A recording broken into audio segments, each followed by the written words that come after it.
En el anterior vídeo tuvimos la oportunidad de conocer el funcionamiento de este ecosistema tan único que se encuentra en el centro de la península del sudeste asiático, y cómo esa política tan activa de construcción de presas para la producción hidroeléctrica está cortando ese sistema de fertilización natural que tienen las tierras de Laos.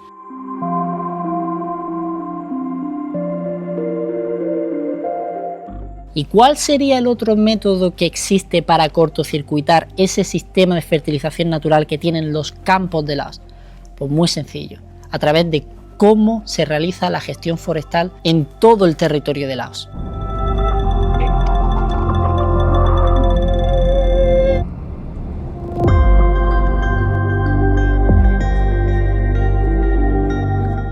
Así que de nuevo, siendo muy pesado en esto, volvemos otra vez a la cordillera Namita, porque compone ese triángulo vital para la subsistencia alimentaria de los ciudadanos de Laos y que supone también un pilar económico de Laos. Pero ahora vamos a tratar su parte más superficial, que es la masa forestal.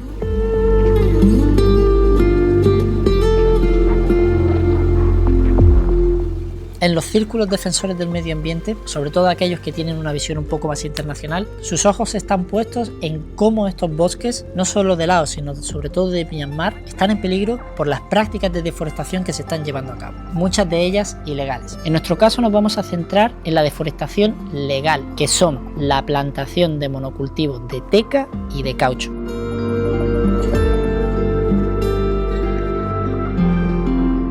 Estos dos, teca y caucho, serán los protagonistas de este vídeo, porque no es necesario plantarlos en vega o en valles o en cuencas aluviales. Son árboles que pueden ser plantados en las laderas de las montañas. Requieren grandes extensiones de terreno para ser rentable, y a Laos terreno no le falta. Que sea de mejor o peor calidad, eso es otra cosa. Así que sin perder más tiempo, vamos a conocer a nuestros protagonistas.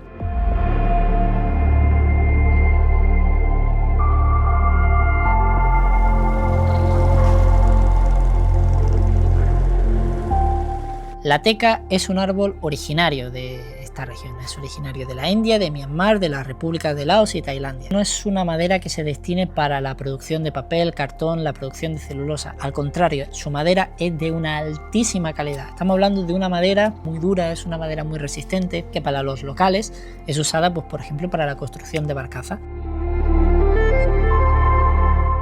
Durante la época colonial y poscolonial, incluyendo también la guerra civil, las deforestaciones ilegales y sobre todo buscando árboles de teca era el pan de cada día en esa zona. Pero con la llegada del Partido Comunista al poder, eso se acabó, entre comillas. Hasta que, como dijimos anteriormente, el régimen tuvo que reinventarse y entonces se aplicó el Chintanapkat, el nuevo modelo económico, basado más en el libre mercado y la empresa privada. En el momento en el que Laos se abre, hablamos de que en esa época había muchísima especulación, sobre todo de bienes intangibles. Por lo tanto, ciertos brokers, sobre todo los brokers de China, de Singapur y de Tailandia, buscaban otro tipo de bienes, en este caso bienes tangibles. ¿Y qué hay más tangible que la teca? Así que crearon toda una campaña para vender la producción de teca como una producción sumamente rentable, que podría dar a lo mejor un 15 o un 20% de beneficio, que ese beneficio además se obtendría en como mucho unos 15 años y que además los costes para mantener esas plantaciones eran mínimos porque se trataba de un árbol autóctono de esas regiones. Laos, que estaba abriéndose al mercado y que además se encontraba en una situación económica bastante difícil, incentivó las plantaciones de teca.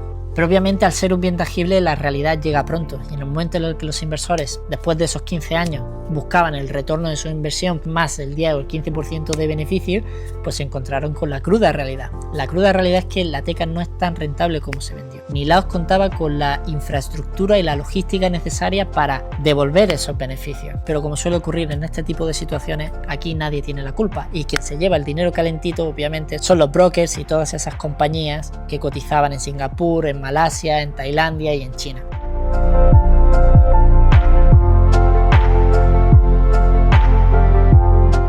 Estamos hablando de un árbol autóctono, estamos hablando de un árbol de que, pues sí, a lo mejor no produce la rentabilidad que en su entonces, con el boom de la teca, se decía. Vale, todo perfecto, pero ¿cuál es el problema que tiene la teca? Son varios. En primer lugar, la teca no tolera la sombra. Luego tienes que cortar todo lo que pueda competir contra la teca. En segundo lugar, es un árbol que crece lento. Los brokers de China o los brokers de Singapur prometían una rentabilidad en 15 años, pero Realmente la rentabilidad se obtiene a los 25 o 30 años. Es cuando se obtiene un diámetro del tronco considerable para venderlo en bruto. Hablamos de unos 35 o 40 centímetros de diámetro. En tercer lugar, la teca es un árbol de hoja caduca y las razones son varias. En primer lugar, el clima. Hablamos de un clima monzónico, donde las precipitaciones se concentran en unos meses y el resto de esos meses las precipitaciones prácticamente nulas. Luego es una forma que tiene el árbol para evitar esa transpiración del agua. En segundo lugar, para obtener nutrientes, porque esa caída de materia orgánica va a proteger el suelo de los rayos solares. Va a proteger a los distintos animales, vertebrados e invertebrados, que hay en el suelo, encargados de airear el suelo, encargados de descomponer esa hoja, dejar sus residuos orgánicos, es decir, su orina y sus heces, que son abono para todos estos árboles que componen la selva. Además, y esto para terminar, favorece la retención de humedad en el suelo, y la humedad es necesaria porque el agua que va a hacer es ayudar a todos esos animales, a todas esas plantas, a todos esos hongos a descomponer más rápido toda esa materia orgánica. En esencia estamos hablando de una ventaja evolutiva, de una forma para sobrellevar un clima tan extremo como es el clima monzónico.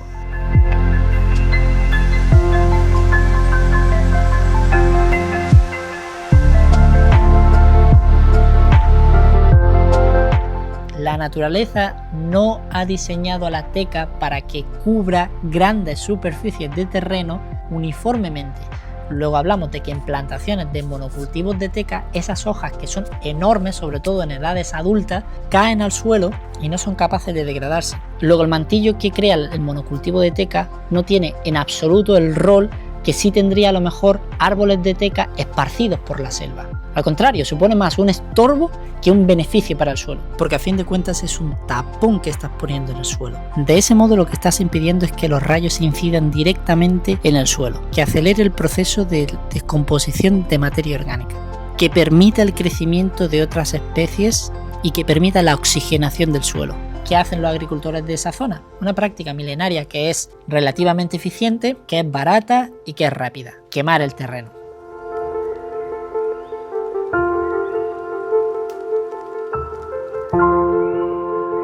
Lo que tenemos aquí es unas plantaciones artificiales de teca. Esto es un lado que no se ha quemado. Como se puede ver, hay un montón de arbustos, es bastante difícil andar por aquí.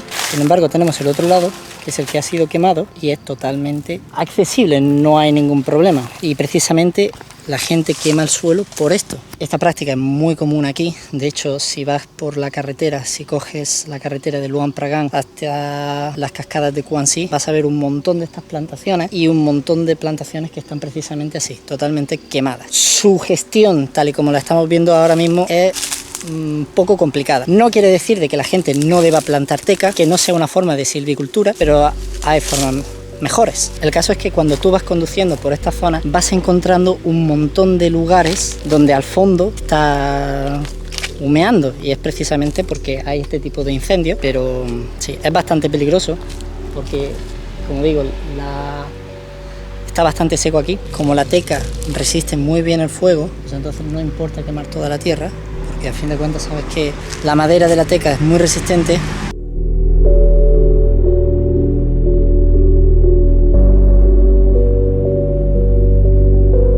Quemando todo el forraje tiene una serie de ventajas. Ya estás eliminando toda la competencia que podría competir por el agua contra la teca. Ya estás también erradicando a todas esas plagas, todos esos gusanos que podrían dañar la teca. En tercer lugar, ya has descompuesto sí o sí la hoja de teca, que esos nutrientes que se obtienen de las cenizas, de la hojarasca y de todo el forraje de otras especies también se queden en el suelo. Ciertos elementos como el fósforo al final sí que van a acabar en el suelo, pero otros elementos como por ejemplo el nitrógeno se van a volatilizar, luego se pierden, y esto es un problema serio porque la teca demanda agua y demanda también nutrientes. Si tú no repones esos nutrientes que de forma natural se habrían repuesto, se está creando un desajuste, y si tiene menos nutrientes es más frágil para las plagas, tiene un crecimiento más lento, aguanta menos el estrés hídrico. Luego el aporte de nutrientes es básico, y porque los nutrientes que necesita la teca no se basan únicamente en lo que puede obtener de su hoja descompuesta, sino que depende de los cationes que van a liberar las distintas raíces de los minerales de las rocas que están en el suelo,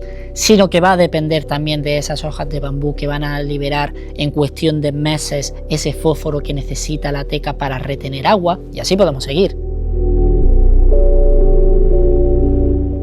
He mencionado ya muchas veces el nitrógeno, he mencionado muchas veces el fósforo, he mencionado muchas veces el potasio. ¿Pero qué son estos elementos? ¿Por qué son tan importantes? Así como nuestro cuerpo necesita vitamina B12, vitamina D, vitamina C, calcio, magnesio, manganeso, etcétera, etcétera, los árboles son seres vivos y al ser seres vivos también necesitan nutrientes. Pero cuando hablamos de los nutrientes que necesitan las plantas o los árboles, hablamos principalmente de tres. NPK es la base, el pilar. Y digo principalmente de tres porque hay miles de especies de árboles, miles de especies de plantas. Y cada especie va a necesitar a lo mejor no solo nitrógeno, fósforo y potasio. A lo mejor los tomates necesitan azufre, a lo mejor los almendros necesitan cobre, varía según la especie, varía según el clima, pero de nuevo, los principales, nitrógeno, fósforo y potasio. ¿Para qué sirve cada uno? El nitrógeno es el motor del crecimiento, es el componente clave para la clorofila, es decir, para la fotosíntesis. Es el componente clave también para las proteínas y para el material genético. De ahí viene que el nitrógeno sea tan mencionado a lo largo de todos estos vídeos. El fósforo ayuda mucho a la respiración celular, por lo tanto a la obtención de ATP, la obtención de energía. Y el potasio ayuda, entre otras muchas cosas, a la absorción de agua y de nutrientes.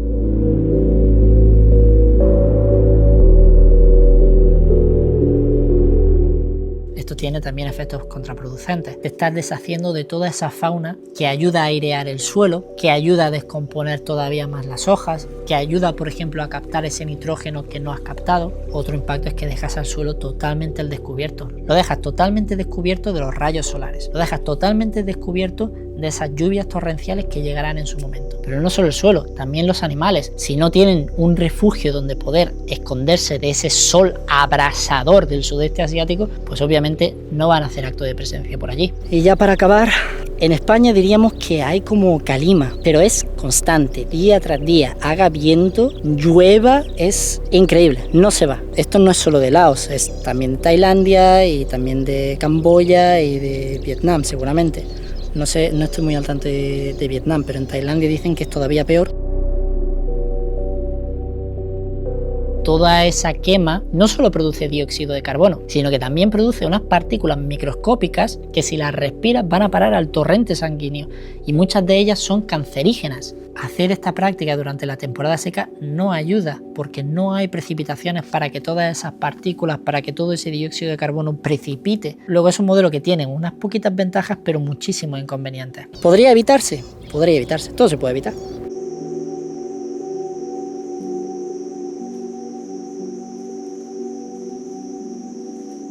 Ya te he presentado la teca, que es una madera muy buena, es una madera muy apreciada en la industria, pero que su gestión forestal deja mucho que desear y que está ocasionando unas externalidades muy importantes y muy dañinas en cuanto a calidad de aire, en cuanto a calidad de suelo y en cuanto a calidad de biodiversidad. Y luego la segunda plantación más importante que hay en Laos sería el caucho.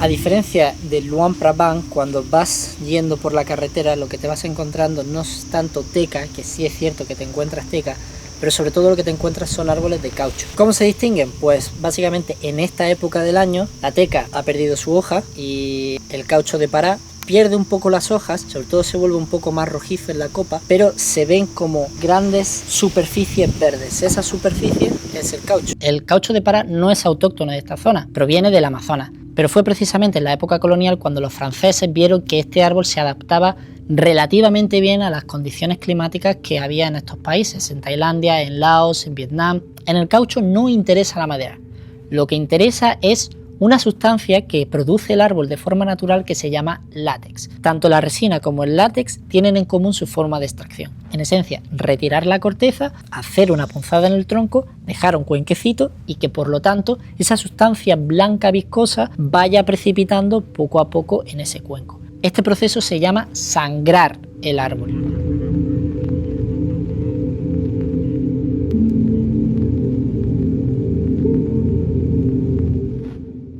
A diferencia de la teca en la que tienes que esperar unos 20-25 años para empezar a obtener rendimiento económico, en el caucho es totalmente diferente porque una vez el caucho alcanza los 6-7 años de edad, entonces ya sí que puedes empezar a sangrarlo y una vez empieces a sangrarlo, el agricultor en este caso va a empezar a obtener ingresos.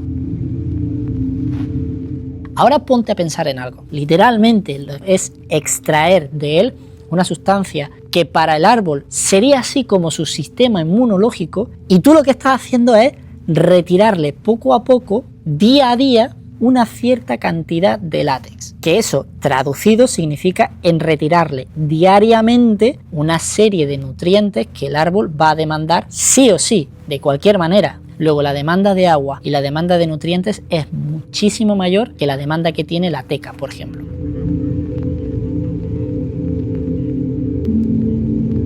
Otro de los inconvenientes del caucho es precisamente lo opuesto a lo que hemos dicho de la teca. Es decir, la teca pierde totalmente sus hojas y deja el suelo totalmente expuesto al sol. En el caucho de Pará es un árbol que no entiende lo que es el estrés hídrico, que no entiende lo que es la época seca. Luego, al no perder las hojas, lo que está haciendo es proyectar una sombra constante al suelo. De nuevo, se trata de extremos. Los extremos no son buenos. Y estos ecosistemas, sobre todo los ecosistemas tropicales, lo que requieren es un mix. Un mix entre sombra y rayo solar directo. ¿En qué perjudica la proyección de esta sombra diaria y constante? Pues precisamente en ese sotobosque, en esas especies de árboles, en esas especies de arbustos que necesitan los rayos del sol para poder crecer.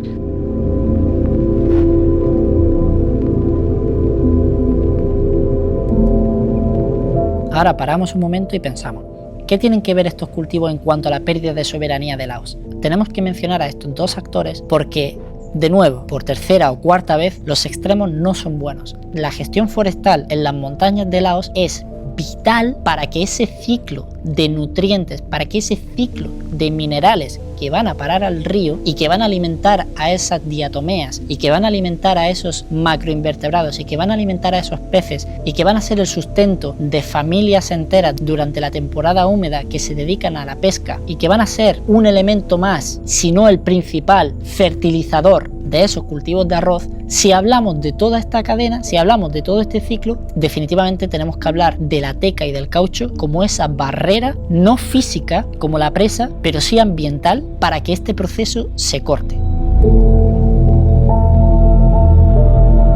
Relacionar estos monocultivos con la pérdida de soberanía tiene que ver no solo porque estás perjudicando tus campos de cultivo, no solo porque estás poniendo en riesgo el futuro alimenticio de tu país, sino también porque son materias que no son procesadas en Laos. La teca principalmente se va a China. Y el problema de las emisiones de CO2 y el problema de las micropartículas que respiran al final los ciudadanos de Laos, en parte se queda en ese territorio de Laos. Es decir, es una externalidad o es un daño que China no está asumiendo. Pero que China aquí no es la culpable porque esto es una práctica que llevan todas las potencias industriales y económicas.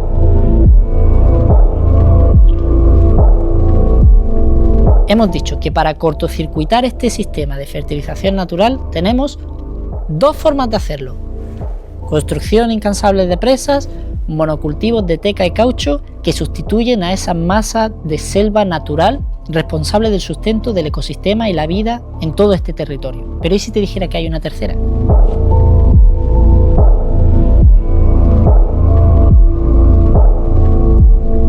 Otra de las cosas de las que uno se da cuenta cuando está por la carretera y que aprendí de mi abuelo y de mi padre es fijarse en el transporte. Para empezar, todas las marcas de camiones son chinas, absolutamente todas. Esto no quiere decir que sean camiones chinos, pueden ser camiones de Laos porque yo no me fijo en la matrícula porque no lo sé. Hay algunos camiones que sí te ponen un circulito en el que pone Laos, pero las marcas de camiones son chinas. En segundo lugar, hay muchísimo movimiento, o al menos en la carretera entre Ban Bien y Luang Prabang, hay un montón de movimiento de maquinaria pesada, muchísimo movimiento. Eso quiere decir que o bien se están construyendo más presas, que es cierto, o bien esa maquinaria va a minería, que también es cierto, porque Laos es muy rico en ciertos minerales, o que van destinadas a gran infraestructura. No lo sé realmente, pero uno se da cuenta de eso.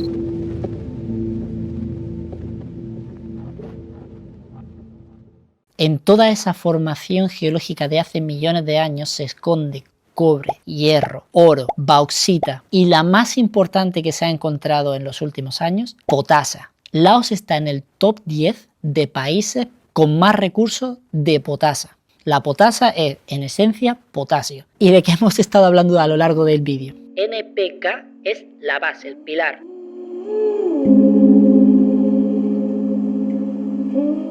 Esto es un tema que me hubiera encantado hacer explicando la minería de Laos, pero es que no tenemos tiempo. Yo te animo a que si estás por esa zona y tienes tu cámara y tienes esta motivación y estas ganas para acercarte a lo que supone la minería en Laos, lo hagas. Esto es como el caucho y la teca, esto no se limita únicamente al norte, también hay muchas minas de oro en el sur, pero todas tienen algo en común y es que son empresas chinas, en su mayoría, las que están llevando a cabo esas extracciones. Parece como si China fuera una enorme aspiradora que absorbe toda la teca, toda la energía hidroeléctrica, todo el caucho, todo el oro, lo absorbe todo. Es brutal. Y la forma más tangible que tiene uno para darle forma a esa preconcepción de aspiradora es la línea de ferrocarril que han construido. Porque esa línea de ferrocarril tiene varios propósitos, pero la principal razón es tener una forma rápida, barata y sostenible de extraer toda esa materia prima de Laos.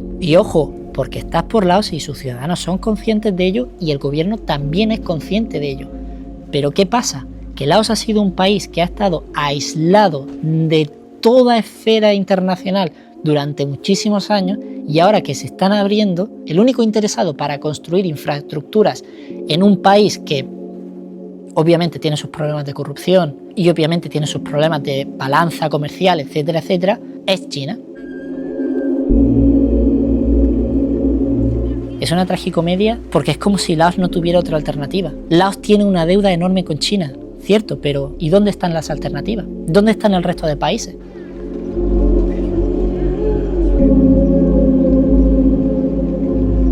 Para hacernos una idea de cómo China tiene atada a Laos, una empresa australiana estaba interesada en el transporte de mercancías ferroviarias de esta línea. Y sin embargo fue China la que impidió que esta empresa australiana usara esta línea ferroviaria.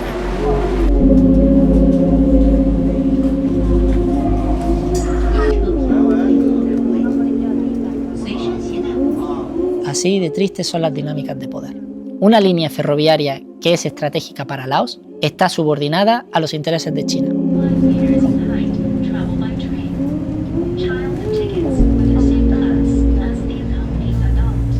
Otra reflexión que a mí me gustaría hacer es sobre todo el transporte, porque sí, es cierto de que ahora mismo se ha construido un tren de alta velocidad, entre comillas, porque no es alta velocidad, pero bueno, se ha construido un tren que está muy bien construido y sirve muy bien para transportar mercancías. De hecho, no es la única línea de tren que se está construyendo, porque Vietnam, por ejemplo, para rivalizar o hacer contrapeso a China, también ha propuesto una línea férrea que va desde Vietnam hasta Laos y pues bueno, veremos a ver si se materializa, ¿no? Pero el tren de pasajeros va a una velocidad de 160 km por hora. Pongamos de que el tren de mercancías va a una velocidad de 100 km por hora. Para hacernos una idea, el autobús que iba de Nong Keo a Luang Prabang iba a una velocidad máxima cuando podía alcanzarla, porque no había bachas, porque no había camiones o porque no pasaba por ningún pueblo, eran de unos 65-70 km por hora. Los camiones iban considerablemente más lentos. Podríamos hablar de a lo mejor 40 km por hora. Pongámonos cómo una mercancía se mueve a 40 km por hora frente a una mercancía que se mueve a 100 km por hora y que no tiene tantos obstáculos. Es decir, las mercancías aquí se mueven muy lento, sobre todo por el estado de las carreteras. No solo que las mercancías se muevan más lentas, la economía es mucho más lenta y productos frescos es muy difícil de que lleguen en buen estado, o productos químicos y peligrosos que podrían incentivar una industria pesada aquí en Laos, que podría ser funcional gracias a la energía eléctrica que tiene el país o a la producción eléctrica que tiene el país, se encuentran con una barrera que a fin de cuentas hace que el país no se desarrolle como podría desarrollarse, porque este país realmente tiene mucho potencial, tiene los recursos a fin de cuentas.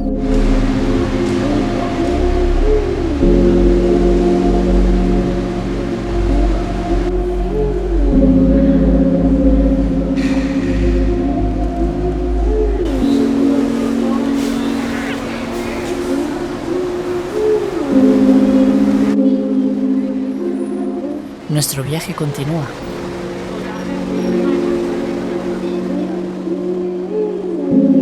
Y esta vez en el sur.